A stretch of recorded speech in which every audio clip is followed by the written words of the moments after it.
যদি তারে নাই চিনি গো, সে কি আবার নেবে চিনে নব ফাল্গুনের দিনে। জানি নে যদি তারে নাই চিনি গো, সে কি। নমস্কার, আমি পূজারিনী। কুকিং উইথ পূজারিনী চ্যানেলে সবাইকে স্বাগত জানাই। হ্যাঁ, আমি জানি আজকে আমাকে এখন রান্নাই করতে হবে। তাহলে চলুন আমার সঙ্গে রান্নাঘরে যাওয়া যাক। আজ আমার রেসিপিতে কি আছে সেটা আপনাদের সঙ্গে ভাগ করে নেব। তোমরা কি কখনো চিকেনের এই রেসিপিটা ট্রাই করেছো? চিকেনটাকে আমি প্রথমে ভালো করে পরিষ্কার করে ধুয়ে গাগুলো এইভাবে অল্প করে চিড়ে নিয়েছি, যাতে মশলাগুলো চিকেনের মধ্যে ভালো করে ঢোকে। এইবারে পুজোতে বৃষ্টির যা অবস্থা, মনে তো হচ্ছে না ঠাকুর দেখতে গিয়ে বাইরে কিছু খাওয়া দাওয়া জুটবে। তা বাড়িতেই আমরা ভালো মন্দ কিছু বানিয়ে খেতেই পারি। তার জন্য প্রথমেই আমি 1 চামচ লবণ, গোলমরিচ গুঁড়ো আর আদা বাটা আর 1 বাটি টক দই দিয়ে ভালো করে ম্যারিনেট করে রেখে দেব। না, আদাটা আমি মোটেও বেটে নিইনি, ওটা আমি ফাঁকিবাজি করে গ্রেট করে নিয়েছি। তোমরা ঠিকই বলেছ। এখন আমি কড়াতে 2 চামচ সাদা তেল আর 2 চামচ ঘি গরম করে নেব। এরপরে আমি একটা তেজপাতা আর কয়েকটা গোটা গরম মশলা ফোড়ন দিয়ে হালকা ভাজা গন্ধ বেরোলে ম্যারিনেট করে রাখা চিকেনগুলো কড়ার মধ্যে দিয়ে 2 পিঠ ভালো করে ভেজে নেব। গ্যাসের ফ্লেমটা হাই করে চিকেনগুলোকে 2 পিঠ আমি ভেজে নিচ্ছি।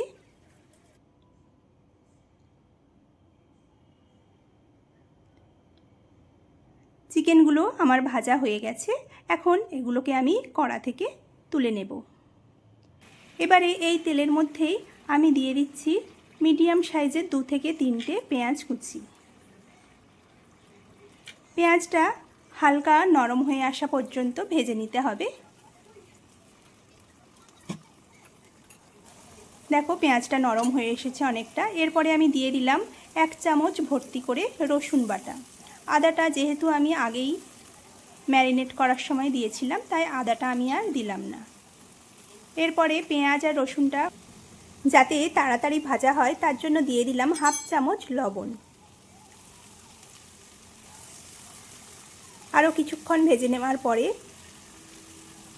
এখন আমি কালারটা খুব সুন্দর আসে যাতে, তার জন্য দিয়ে দিচ্ছি 1 চামচ কাশ্মীরি লঙ্কা গুঁড়ো আর 1/2 চামচ লাল লঙ্কার গুঁড়ো। এখানে আমি এই রান্নাটাতে হলুদ ব্যবহার করব না। এখন সেটাকেও পেঁয়াজের সঙ্গে কিছুক্ষণ ভেজে নিতে হবে। এরপরে পেঁয়াজটা ভাজা হয়ে গেলে আমি দিয়ে দিচ্ছি ম্যারিনেট করে ভেজে রাখা চিকেনগুলো। চিকেনটা দিয়ে আমাদের ভালো করে এখন বেশ খানিকক্ষণ সময় নিয়ে কষিয়ে নিতে হবে। চিকেনটা এখন কষানো হোক, আমি ততক্ষণ একটা মশলা বানিয়ে নিই।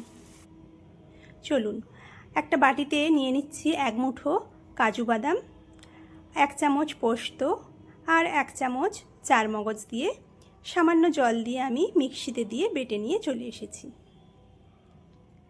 এখন চিকেনটা 2 পিঠ ভালো করে উল্টে পাল্টে আরও কিছুক্ষণ কষিয়ে নেব।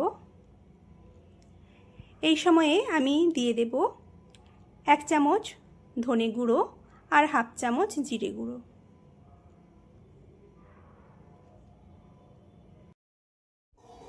এখন মশলাটা চিকেনের সঙ্গে ভালো করে মিশিয়ে নেব। কিছুক্ষণ মিশিয়ে নেওয়ার পরে দিয়ে দেব বানিয়ে রাখা কাজু, পোস্ত আর চারমগজের পেস্ট।